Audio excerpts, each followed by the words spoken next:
Hello there and welcome again to Red Gaming Tech. My name is Marta and I'm here with yet more daily gaming news on the 25th of July.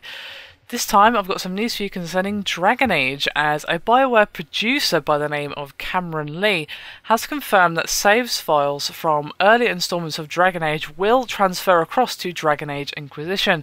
And this was when he was speaking at a PAX Australia panel, and he confirmed that choices and actions taken in previous Dragon Age games will carry over to Inquisition, although he did not offer any information as to how this will actually work. And he had this to say: "We know what we want to do. It will absolutely come across. Your decisions carry and they will matter." Now, unfortunately, he wasn't actually able to give any more information as to how this is actually going to work or what have you, and they couldn't really elaborate either on the ties to the previous game's stories. But the community manager, Chris Priestley, did remind that while the Mass Effect trilogy revolved around a single person, Dragon Age revolved around a world, and he had this to say: "There'll be absolutely some ties to some of the previous games, but maybe some of the books or that sort of thing that you'll recognise if you've played the previous games, but they're not going to be reliant on the previous games."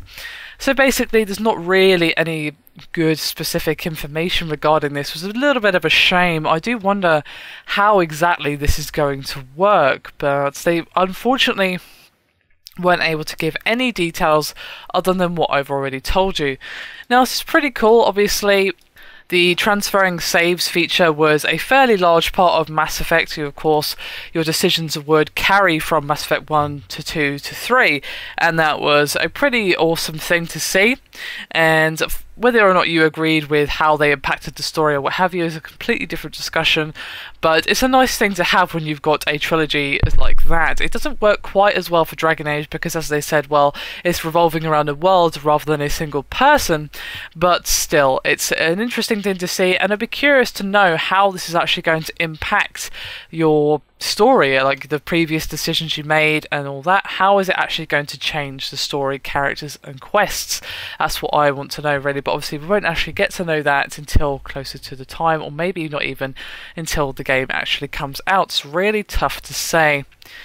But yeah, that's pretty cool. I personally am quite looking forward to it. Dragon Age and Dragon Age 2. Well, Dragon Age 2 was a bit questionable, but Dragon Age, of course, is a very, very good game indeed. So, very much interested to see what they're going to be coming out with. Anyway, that is me done for this video. I hope you enjoyed it. Thank you very much for watching, and I'll see you next time.